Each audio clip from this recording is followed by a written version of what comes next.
దాన్ని కూడా రికవరీ చేయడం జరిగింది. ఈ బండ్లన్నీ కూడా మా ఎస్పీ గారు ఏలూరు జిల్లా ఎస్పీ శివప్రతాప్ కిషోర్ సార్ యొక్క ఆదేశాల మేరకు మా ఏలూరు డిఎస్పీ శ్రవణ్ కుమార్ గారి యొక్క డైరెక్షన్స్లో మా ఎస్ఐ గారు మేము ఒక 3 టీముల కింద ఏర్పడి వీళ్ళందరినీ కూడా అదుపులో తీసుకోవడం, బండ్లు రికవరీ చేయడం ఇవన్నీ జరిగింది. ముఖ్యంగా ముదినేపల్లి ఎస్ఐ గారు దీంట్లో చాలా కష్టపడి పనిచేశారు. మెయిన్గా వాళ్ళ యొక్క సిబ్బంది ఎవరైతే ఉన్నారో సిబ్బందిలో ముఖ్యంగా నాగబాబు, పవన్ కుమార్, శివకోటయ్య, నాగరాజు వీళ్ళిద్దరూ హోంగార్డ్స్. వీళ్ళందరూ కూడా చాలా కష్టపడి పనిచేయడంతో ఈ 18 బైకులు కూడా రికవరీ చేయడం జరిగింది. ఎవరైతే ముద్దాయిలు ఉన్నారో వాళ్ళ ముద్దాయిల్ని ఈరోజు కోర్టు ముందు హాజరుపరుస్తాం.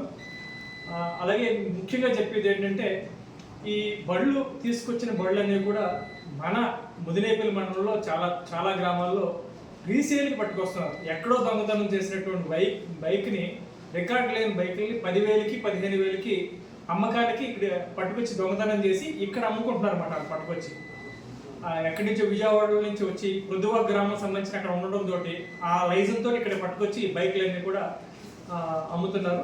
ఆ బైక్ ఎవరైనా సరే రికార్డు లేకుండా ఒక వ్యక్తి కొనుక్కున్న వ్యక్తి దగ్గర నుంచి రిజిస్ట్రేషన్ చేయించుకోకుండా ఒక బైక్ తీసుకున్నట్లయితే కనుక అది మీరు కూడా కొనుక్కున్న వ్యక్తులు కూడా నేరం చేసినట్లుగానే పరిగణిస్తాం. వాళ్ళను కూడా కేసులో పెట్టడం జరుగుతుంది అనమాట.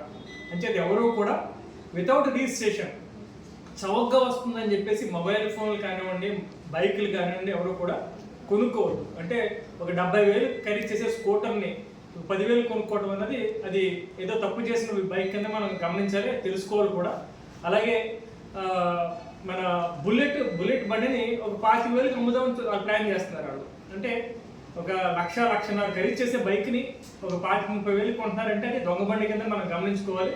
ఏ బండి కొనుక్కోవాలనుకున్నా కంప్లీట్ రికార్డు ఉండాలి. అలాగే అమ్మే వ్యక్తి మనకి పర్సనల్గా రిజిస్ట్రేషన్ చేసిన తర్వాత మాత్రం మన దగ్గర ఆ బండి పెట్టుకోవాలి.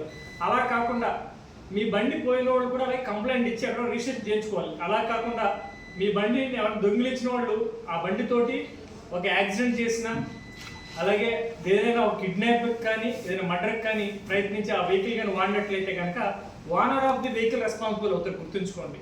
అంతే దయచేసి ఎవరైనా తెలుగులో ఫాస్టెస్ట్ న్యూస్ ఇప్పుడు కొత్త అవతారంలో 5 సెకండ్లోనే పూర్తి వార్తా సమాచారం మీ చేతిలో.